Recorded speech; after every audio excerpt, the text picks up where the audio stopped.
Hey there, this is Gary McCormick with League of Lions, coming with the part 2 for shortcuts and long cuts, alias the tortoise and the hare. And again, I think we probably all grew up learning about the tortoise and the hare, being warned about taking shortcuts both in business, but also in life and socially, scamming, being a con artist. Everybody grew up hearing somebody say it took more energy to break the law. It took more energy to try and scam or come up with some workaround. It takes more energy and more creativity to do that than it does regular business.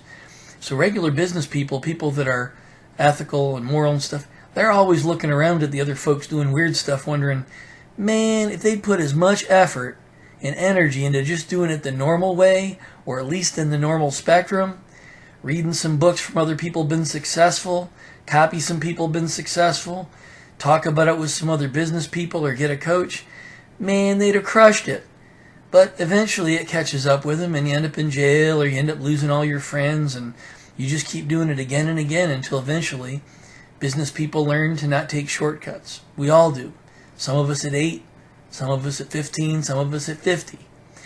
But what people don't really know about all the time is the consequences of the long cut. Now, the long cut I mentioned in the first video, this is frequently somebody that's perfectionist, almost always a lot of pressure from their parents growing up. They grew up in a house that either had money or was in business, or they grew up in a house that didn't have anything, and there's a lot of pressure from the parents to perform, to go to college, to have a business, because, they were living vicariously through us as their kids. And that pressure to be perfectionist, it creates a lot of things that are bad other than the long cut, like fear of failure, all kinds of other things, stress, anxiety.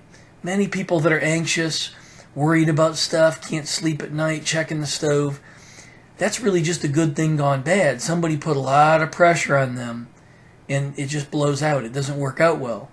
So if you're someone that's detailed and perfectionist, I think that's actually a great trait. A lot of people work their whole life to get better at finishing things and keeping up with the details. Of course, a lot of us delegate that because we're not super good at it, and you can delegate it. But when it goes to a deeper level and it's in your psyche, what ends up happening is the pursuit of being 100% with the things in your business, they end up sucking you in like a black hole or a vortex or the Bermuda Triangle, and it can take months and years to get things done, decisions made that should have taken hours, days, or weeks. And the key to this, the way to break this, short of a lot of counseling over a lot of years and a lot of life coaching, a lot of deep dive, the easiest way to break it on the surface level is to just go ahead and accept that 90% is good enough to start.